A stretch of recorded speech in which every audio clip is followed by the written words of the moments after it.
So Thai, as far as I know, has the best and funnest word for dregs, like the kind of residue that comes down like at the bottom of your French press. German might have a good word as well, but the Thai word is gak, gak. That's all the gross stuff that kind of settles at the bottom of your French press. What is the German word for that? It's probably good. Kaffeesatz? It's Kaffeesatz. Gak is better. Sorry.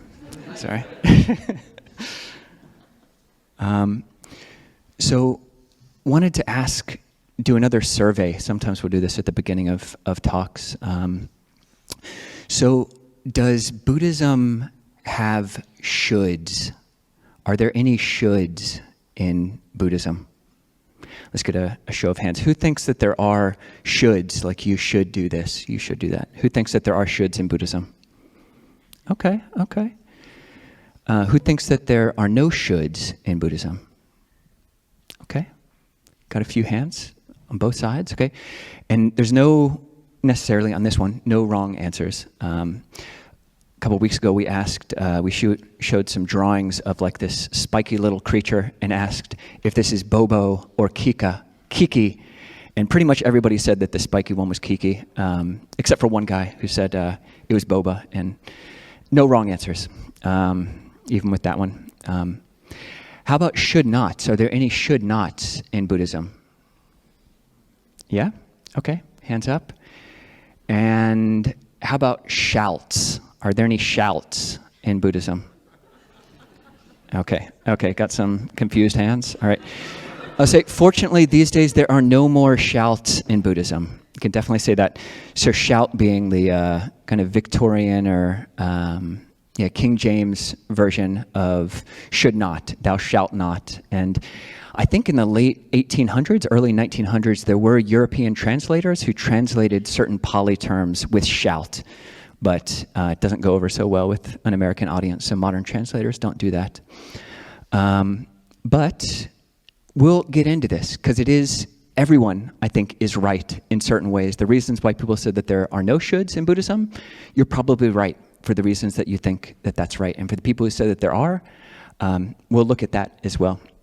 So just for reference, in this chanting book alone, in the chant that we did this morning, the Buddha's words on loving kindness, it has 3 shoulds. There are 3 shoulds in that. This is what should be done. The name of that chant is the Karaniya Metta Sutta. So Karaniya means what should be done in Pali.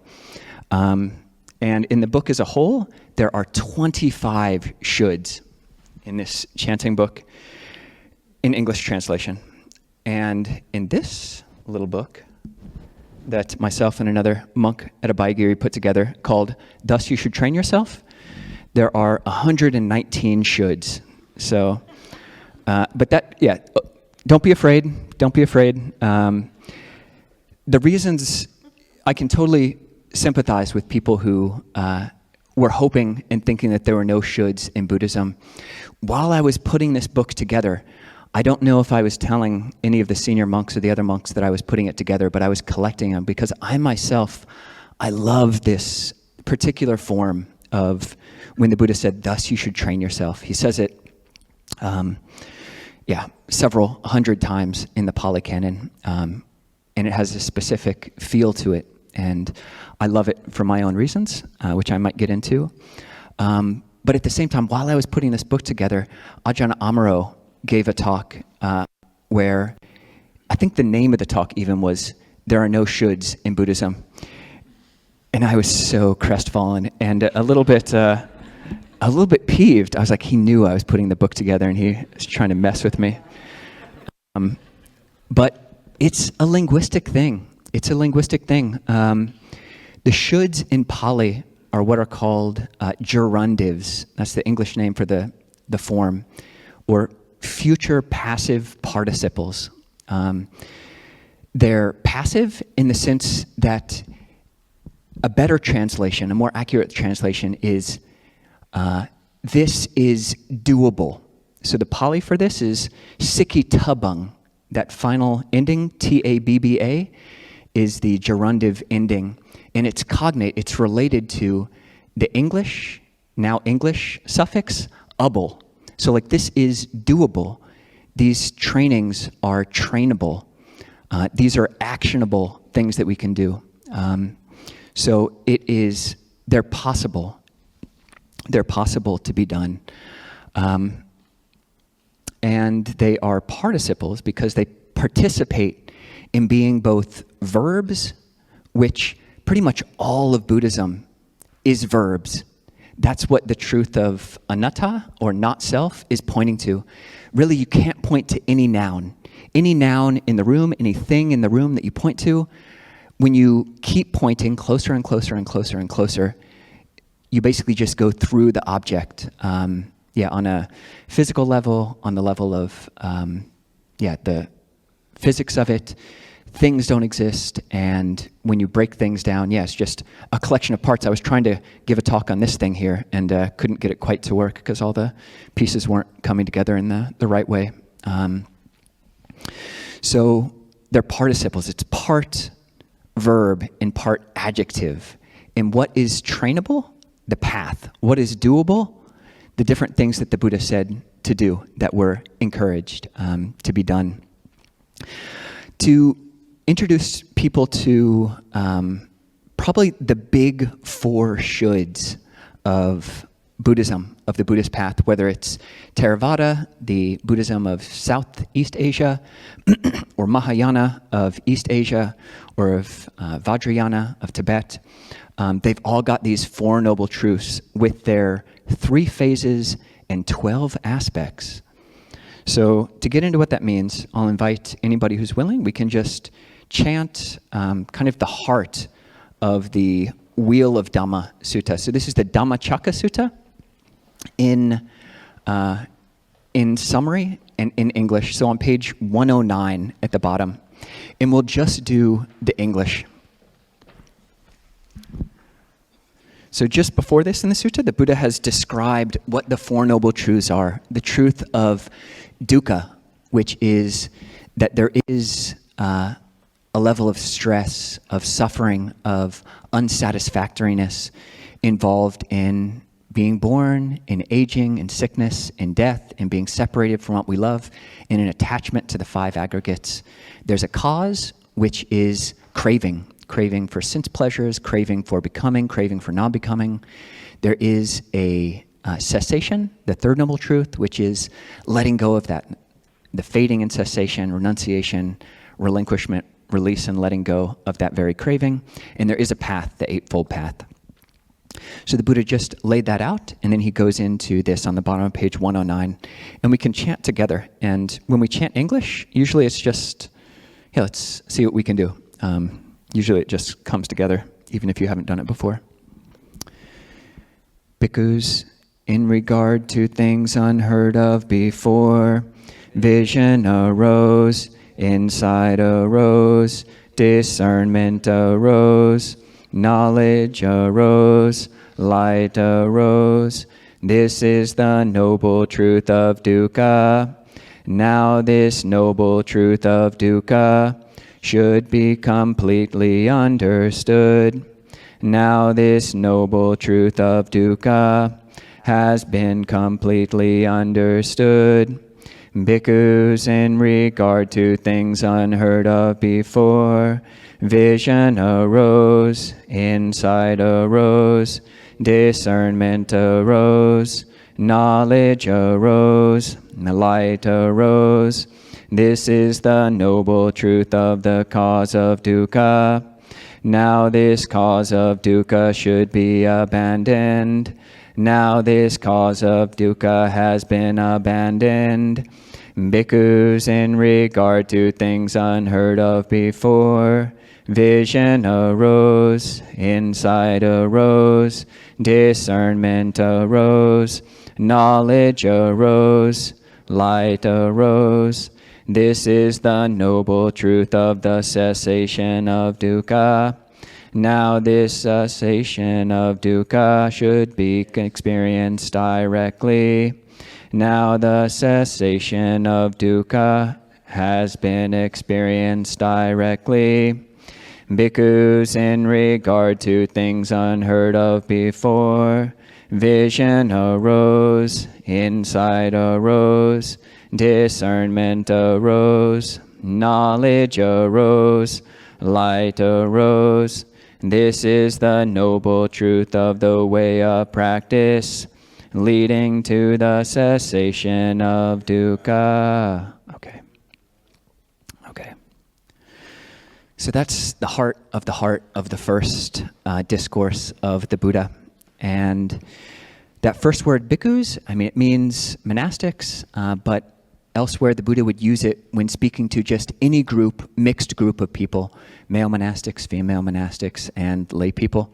So really you can just hear it as practitioners. So this applies to all of us.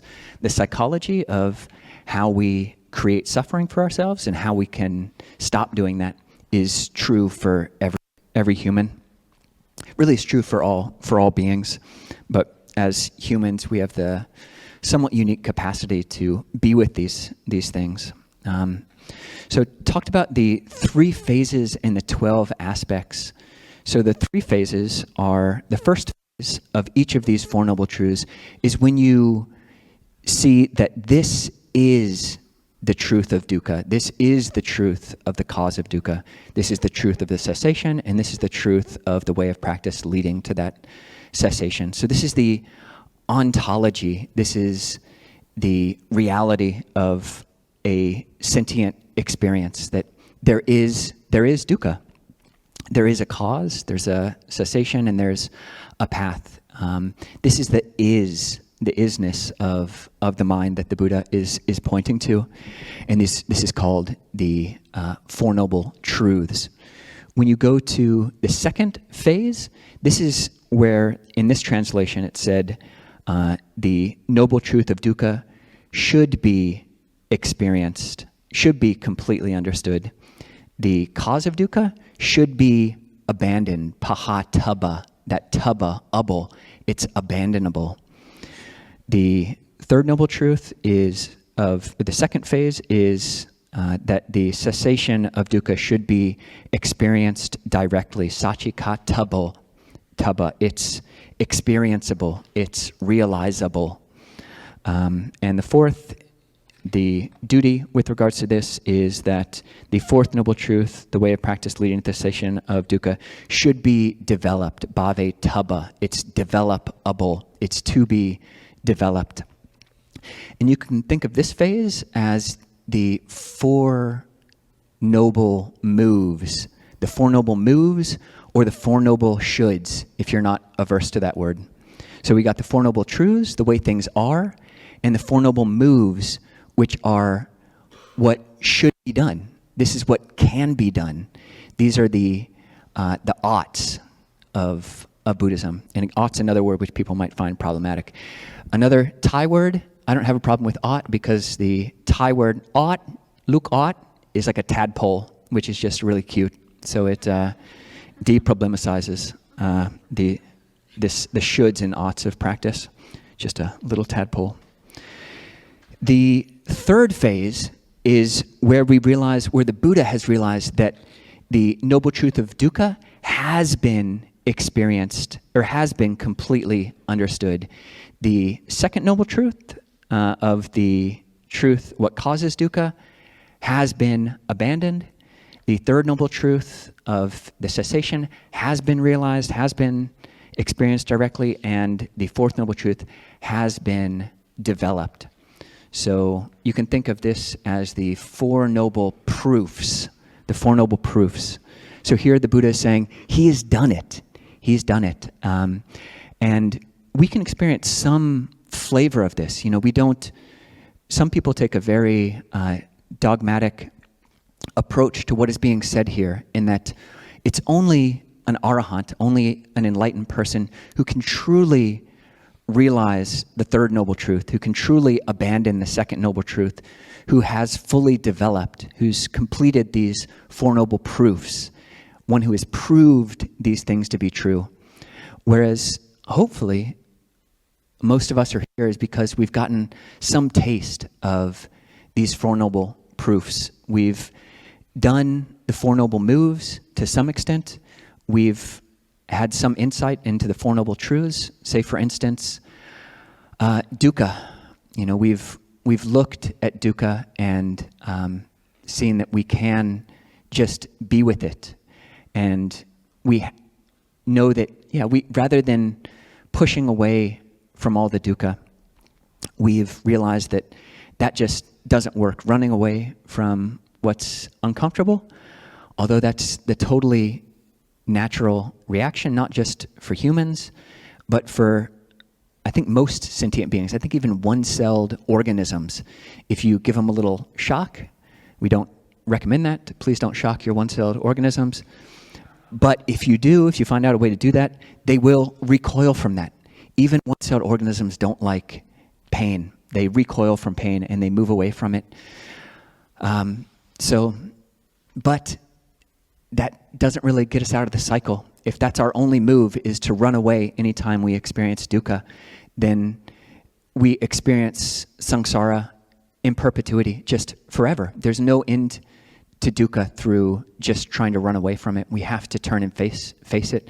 That's what cognitive behavior therapy is all about, is this noble move of being with dukkha.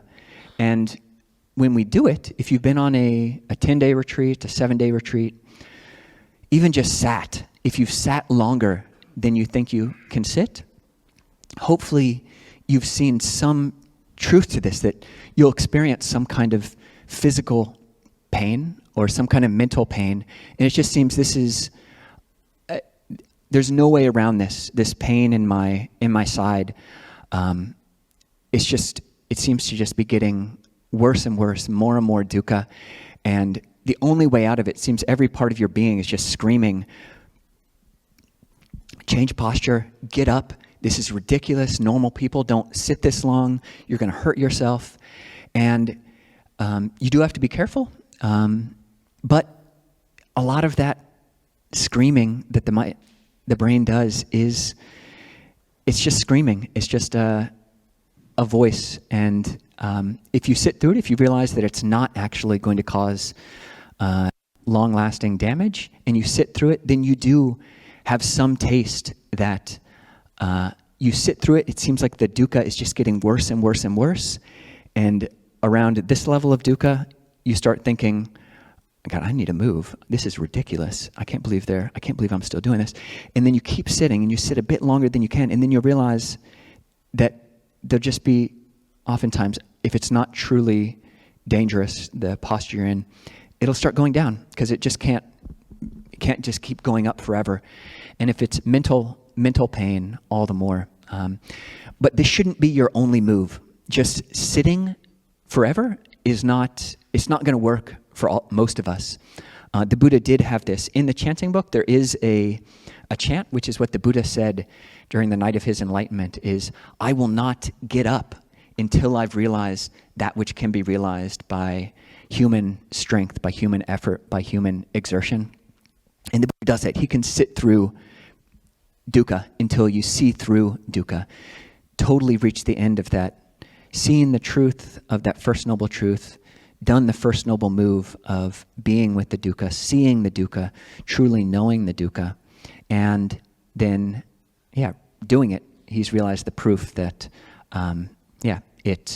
when you're totally with dukkha, then it ceases to be a problem when you've deproblemicized it, when you've no longer subjected yourself to that first arrow.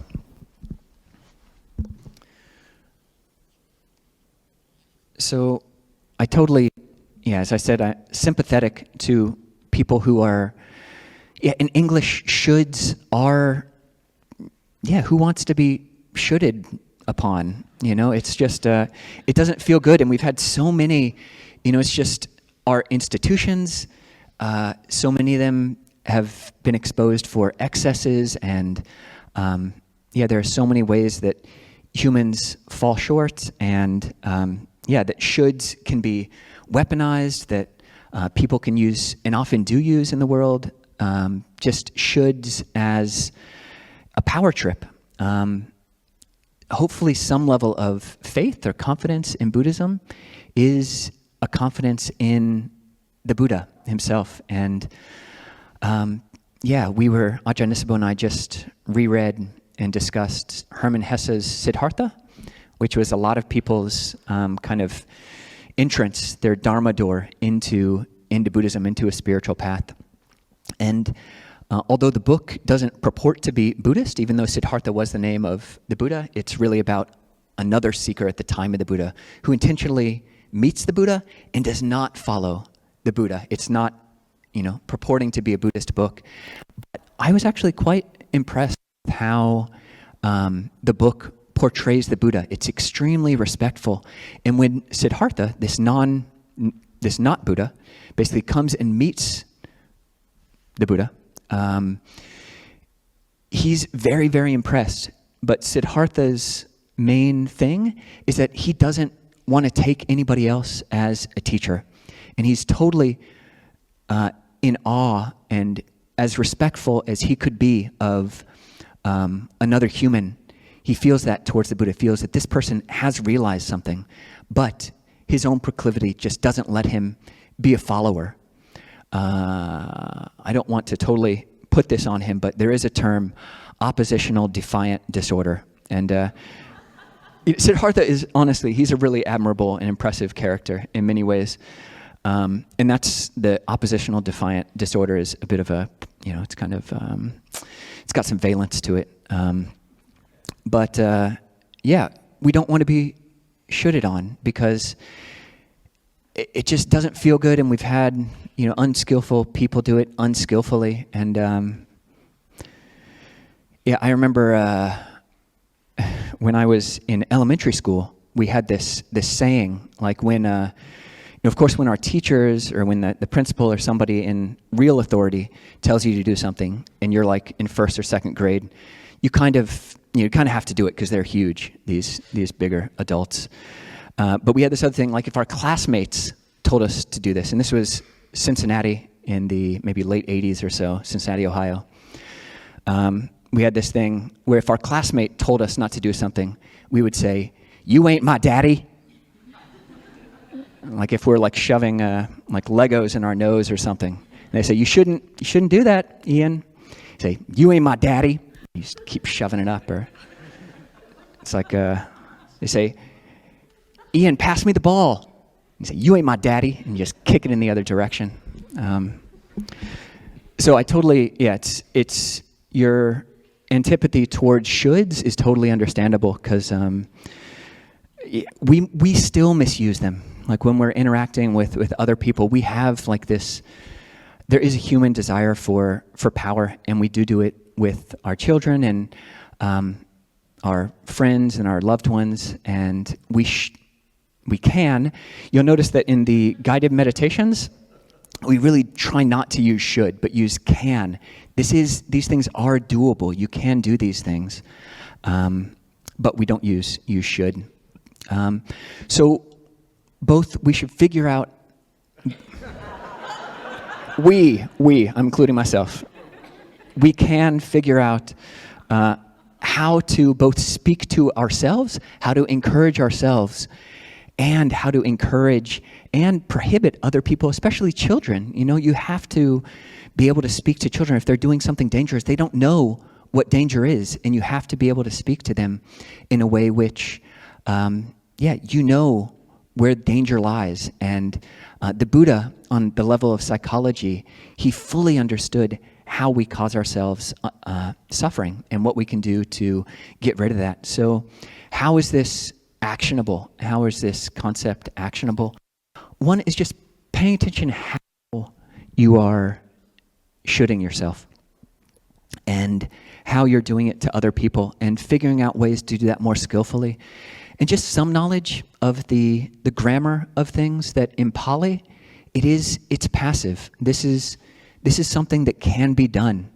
Like when all of us are sitting meditation, and some dukkha arises, some physical or emotional, psychological, cognitive discomfort arises. We don't have to run, but we can say, this is understandable, and this can be understood. This is both understandable and it can be understood. And there is a place, if you don't have a bad relationship to that, this should be understood. And if you can imagine the Buddha saying it to you in whatever language you can imagine the Buddha saying that, then imagine that, just the Buddha with you right now, sitting, the Buddha right in front of us, and saying, this can be understood. This dukkha, this dukkha should be understood. Or some level of craving, whether it's craving that comes up in meditation or in daily life. We're giving up all of these other things, trying to disaddict ourselves, to overcome all of our various obsessions and compulsions. And that's in daily life and in meditation. And we can just imagine the Buddha with us. It's abandonable. It's to be abandoned. And why is that? Because we have a clear goal. That's the secret. How we go from the Four Noble Truths to the Four Noble Moves, or the Four Noble Shoulds. In philosophy, there's something called the is-ought problem. How do you go from the truth to the move, from the is to the ought? The Buddha just doesn't make a problem out of it, because it's just natural for humans. Why do the Buddha's shoulds make sense? Why do these Four Noble Moves make sense? It's because human beings don't want to suffer, and we do want to experience well-being. It's within that context of having a goal that I don't want to suffer, and I do want to experience well-being, that the move of abandoning these unhealthy cravings makes sense, and realizing this is realizable. The fading away in cessation, renunciation, relinquishment, release, and letting go of my craving for all the delicious things of the world that maybe aren't so healthy for me, or all the substances which are just gonna lead to more and more addiction. I can realize the ending of that craving, and I can develop, these are developable. The path of right view, right intention, right speech, right action, right livelihood, right mindfulness, right concentration, right effort. These are actionable, they're doable, they're to be developed. So these should be developed. And hopefully you can imagine that inner Buddha just giving us that encouragement in whatever language, figuring out the language both that we can accept and that really works. Because it might be the case that we don't like the word should, but it's actually effective when we imagine this inner Buddha telling us, you should really abandon that craving that's taking you away from just contentment right here in the present moment. You should abandon that. And we might not like it. We might have that should is a trigger. But if it works, okay, Buddha, okay. If it works, then, lean into that. See if you can stretch your comfort level. So I think leave that there with the Four Noble Truths, the Four Noble Moves, and the Four Noble Proofs.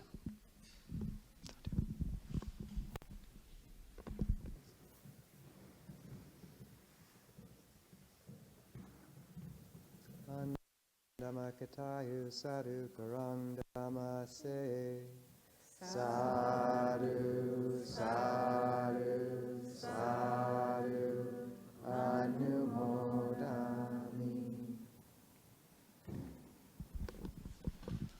Okay, so we can open things up. If anybody had any questions here in person or online, if you're online on Zoom, you can lift up your hand, especially the little cartoon hand, and then we'll call on you. Cliff, please. Yeah. Miles will bring the mic. About should statements. Now, from the English language grammarian point of view, which might totally outgeek everyone here, I encounter should statements in the Buddhist literature that I read as conditional propositions. There's an if and there's a consequence. A classic example is, if you don't want to miss the bus, you should hurry. All right? And to me, most of the should statements I encounter are of that nature. If you expect a certain outcome, you should engage in certain behaviors.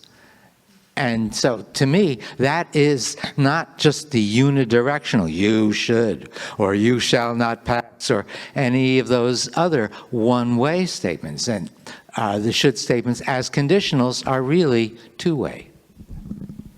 Yeah, very well said, Cliff. I also appreciate our first Lord of the Rings reference of the day. Well done, Cliff. You shall not pass.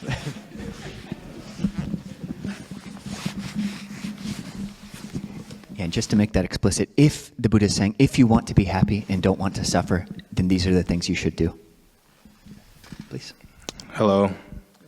I was just curious about how do you balance nonviolence, not hurting animals with the need to like eat and defend yourself in certain situations.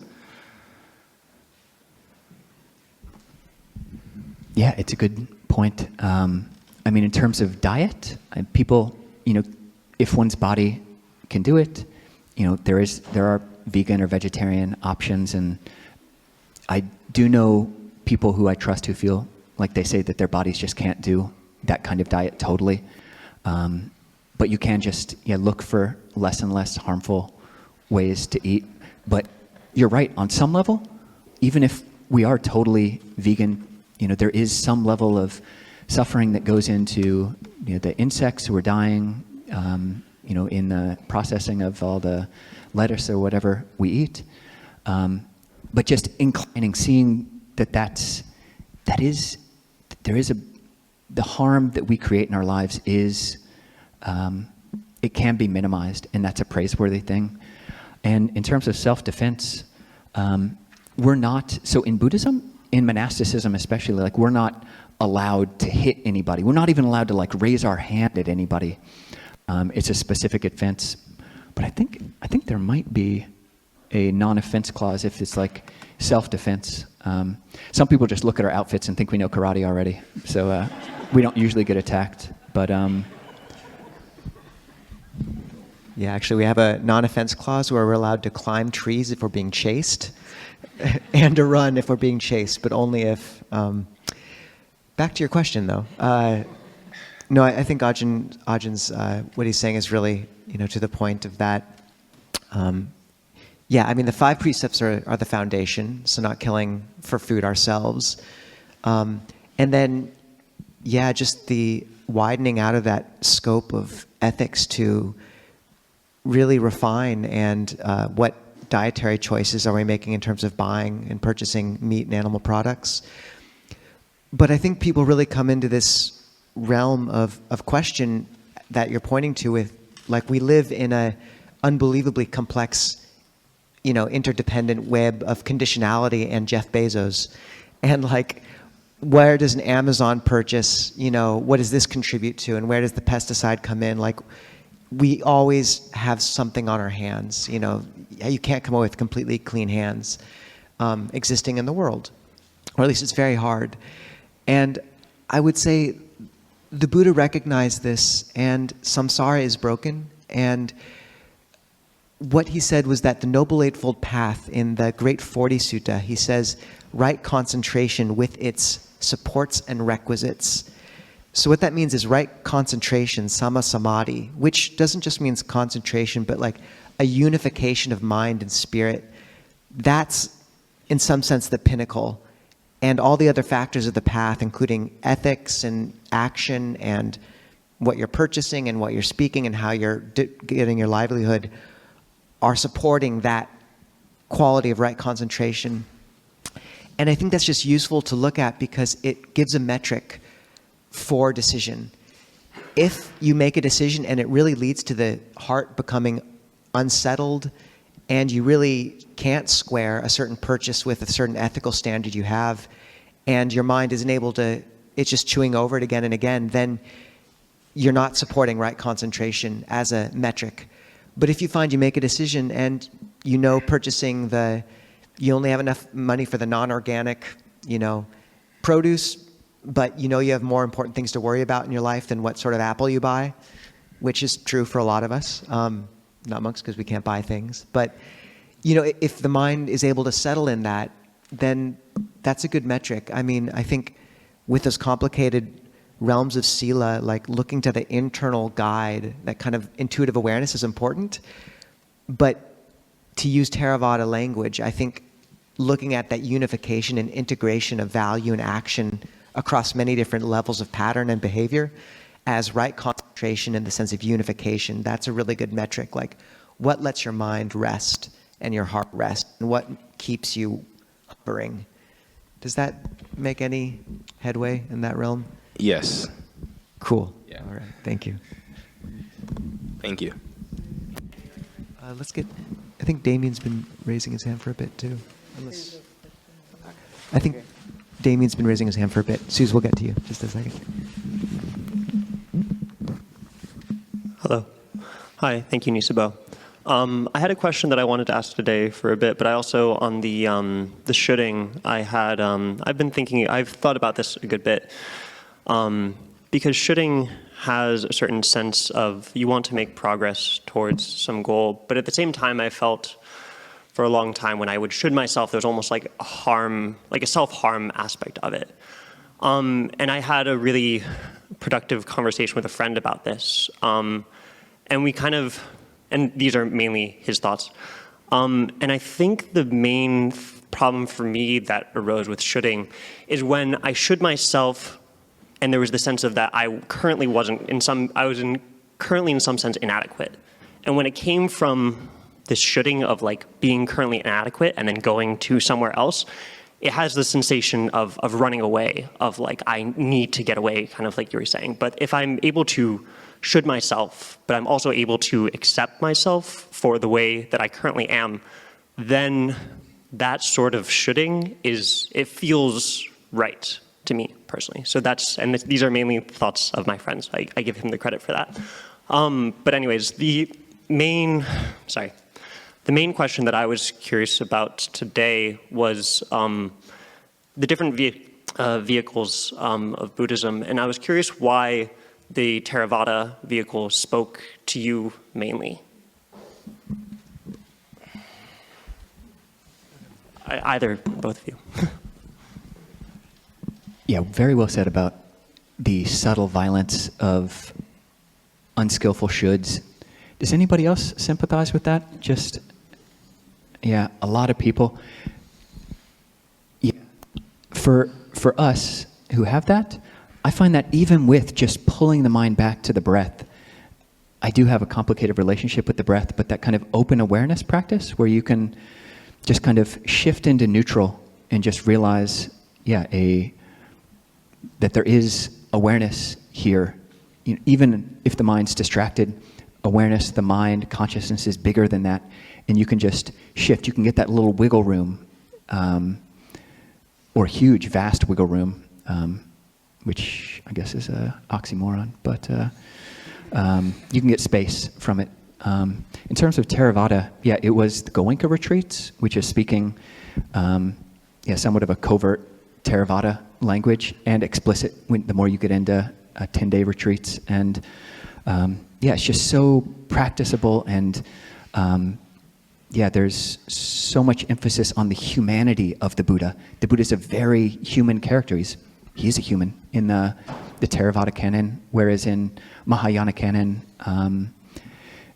he seems to be not so much in certain suttas. He's like a quasi-divine being who is never born and will never die. This just seemed more relatable, and the language is just so, the psychology of it is just so, goes straight to the heart for me.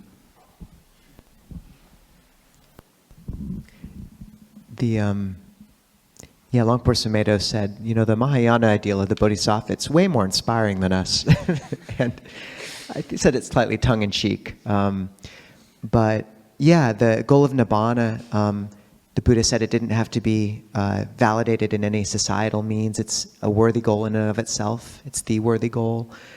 the farther I push into the Mahayana cosmology and ideas of what the bodhisattva mind is, the more I think there's maybe not a distinction between a lot of what they're talking about and a lot of what we're talking about. I really see developing the practice. I've never seen a fork in the road with good practice. It just, good practice is good practice, and you're benefiting others and yourself, and there has to be a balance for the heart to develop, and you just get an intuitive feel for what that is, the middle path. And, you know, I don't know what my long-term path is in terms of how many lifetimes, you know, I have left. But I know in this incarnation, I'm just so moved by the Buddha's original words. The teaching is so, there's such an internal integrity. It's like a crystal, like hyperlinked, you know, different pieces together. It's such a profoundly beautiful structure, and the theravada just contains the most clear articulation I've ever heard of that, and I've just never gotten a taste for anything else at the end of the day. But I love our Mahayana brothers and sisters, and I think we might all be on pretty much the same path, actually, in a lot of ways. But and I really love the fact that these robes mean we don't touch money. That means a lot to me. Yeah. We have room for one more question. Suze.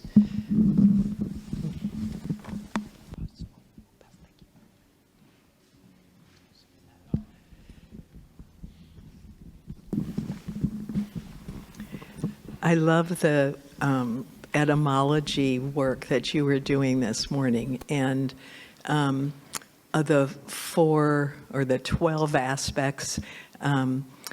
Philip Moffat's book on Dancing with Life, which is based on Sumedho's teachings, I like the word for the 4, instead of developed, embodied, embodiable.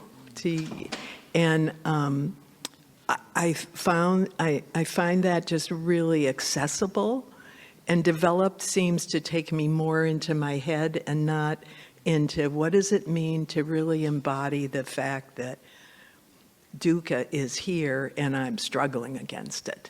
You know, how does that just, and it takes me back into the body's feeling about that too. So I would love to hear any comments from you about it. That's great. I love that. Yeah.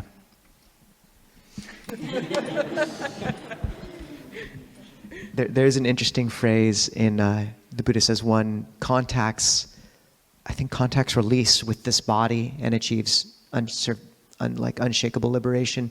It uses the word kaya and body in Pali, and you know, in that case, he even talks about that with like the formless attainments, which how can you impact a formless attainment with the body? But I think that word's used to talk about this immediacy of experience and this powerful ripple through the entire being of someone, and it speaks a bit to what you are talking about. That's a brilliant use of the word embodied. Thank you. We have to wrap up, actually, and maybe we could read the blessing.